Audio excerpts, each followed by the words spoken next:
एक भयंकर जाल बुना जा चुका था। प्रभु श्री राम ने स्वर्ण मृग का वध तो कर दिया, पर अंत में जो हुआ वो अविश्वसनीय था। जानने के लिए चलते हैं वाल्मीकि रामायण में अरण्य कांड के 44वें चैप्टर पर, जहां वाल्मीकि जी लिखते हैं कि लक्ष्मण को सावधान करके श्री राम ने अपनी कमर पर एक तलवार बांधी और 2 तरकश पीठ पर बांधे। धनुष हाथ में लेकर उस मृग के पीछे चल दिए। धनुधर श्री राम ने देखा वह मृग अपने रूप से सामने की दिशा को प्रकाशित कर रहा था।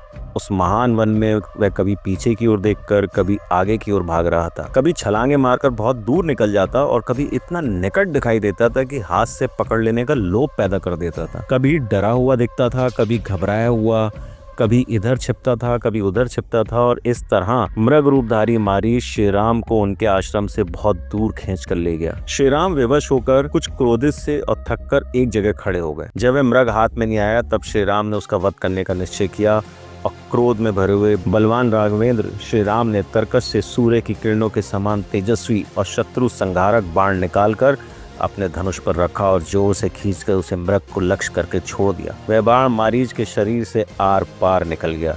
उसकी चोट से मारीच उछलकर पृथ्वी पर गिर पड़ा। मरते समय मारीच ने अपना शरीर बहुत बड़ा और राक्षस का कर लिया था। जोर से चिल्लाया, हा लक्ष्मण, हा सीते।